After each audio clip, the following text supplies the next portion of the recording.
So I don't know if this is truth or not. A lot of people, the American dollar that they work for doesn't make enough because they don't apply themselves enough. Dollar's not going to come to you. You have to go to it. Now, this concept might be a little off, but a little right on. So some people working decided they weren't getting enough money, that they couldn't take care of themselves or their loved ones. Either they're by themselves or they just don't want to do it. So here's what happened. We band together. We poison the other ones. What other ones means, we pick people as targets. So here's an example. Here's Joe. Joe worked for 40 years of his life. He has 40 years of accumulation, whether it's banks, this, that, and credit and other things. So this team of bullshitters and hackers go around and put shit on Joe's back. Why he doesn't know it. Why he's made the victim and target. Now he's still collecting things through life, at expensive things or just good things or property or assets. Each asset's worth a certain percent of value.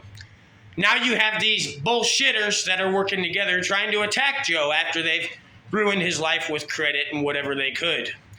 Whatever charges they could stick with him. Now Joe, the honest American, innocent, working, doesn't know what's going on.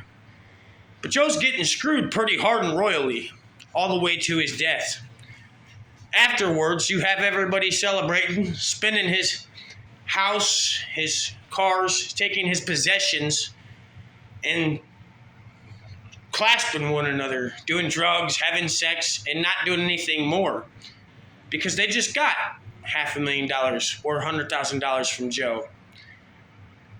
Now the next person, you have no idea how many times they've been doing this, making people victims, doing this to things because they don't want to work and they don't want to honestly go out and prosper themselves because they can no longer prosper. Because that Bible says when they're thieving from people, they can't no longer prosper. God would make it so they couldn't prosper. So they had to steal because they can no longer make it by words of the Bible. Truthfully. So this is what they've done. Whether they're selling sex videos of people, kids, innocent working Joes, because they don't want to go out and do it. So they figured out how they can screw other people. And they act like they're part of the cops or the FBI. And a couple of them actually are, because that's what they tell the other people. So other people think and claim it so they can think they have power. And the ones that are saying that somebody needs help are truly the ones that need help themselves.